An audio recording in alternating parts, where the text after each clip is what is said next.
शिकारपुर की अदालत जवाबदार के कत्ल जो ॾोह साबित थियण ते उमर कैद की सज़ा ॿुधाए छॾी आहे। अदालत रियाज़ काके पोटो के उमर कैद ऐं गैर कानूनी हथियार रखण ते 4 साल कैद ऐं ॾंड की सज़ा ॿुधाई। अदालत जवाबदार यासीन काके पोटो के बेगुनाह साबित थियण ते बरी करे छॾियो। जवाबदार 3 साल अॻु सनावला काके पोटो के कत्ल कयो हो। शिकारपुर की अदालत जवाबदार के कत्ल जो ॾोह साबित थियण ते उमर कैद की सज़ा ॿुधाए छॾी आहे। अवां खे आगाह कयूं पिया अदालत रियाज़ काके पोटो के उमर कैद ऐं गैर कानूनी हथियार रखण ते 4 साल कैद ऐं ॾंड की सज़ा ॿुधाई।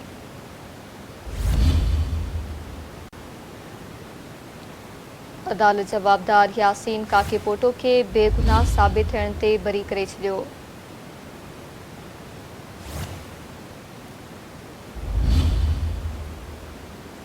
अदालत जवाबदार यासीन काके पोटो के बेगुनाह साबित थियण ते बरी करे छॾियो।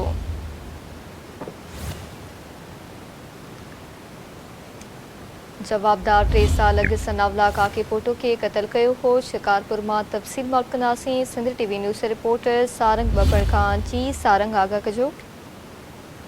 शिकारपुर के first additional district and session जज शफ़क़तुल्लाह उनड़ की अदालत है जैं कत्ल केस की ॿुधणी कई आहे।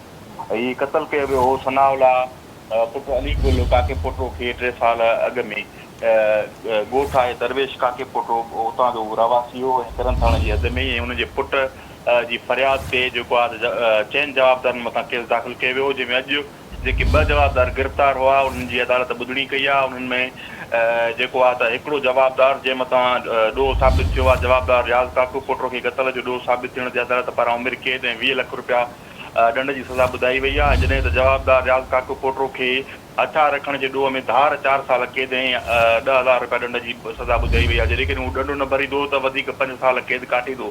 जॾहिं त ॿियो जवाबदार जेको यासीन काके पोटो गिरफ़्तार हो उनखे ॾोह साबित न थियण ते अदालत पारां बाज़त बरी कयो वियो आहे। जॾहिं त हिन केस में ॿिया जेके घुर्बल जवाबदार आहिनि उहे हिन वक़्त ताईं रुपोश बणियल आहिनि ऐं हिन केस में जेके जवाबदार हुआ रियाज़ साजिद यासीन एहसान काके पोटो उहे जेको आहे त उन्हनि मां एहसान ऐं जेको आहे त साजिद उहे जेको आहे त रुपोश आहिनि ऐं अदालत जो हुकुम ॾिनो आहे त उनखे गिरफ़्तार करे अदालत में पेश कयो वञे ऐं अदालत जे फ़ैसिले खां पोइ हिकु जवाबदार खे हिन सज़ा खां पोइ जेको आहे त लाड़काणे सेंट्रल जेल मुंतक़िल कयो वियो आहे। जी महिरबानी वादी सारंग, आगाह करण लाइ।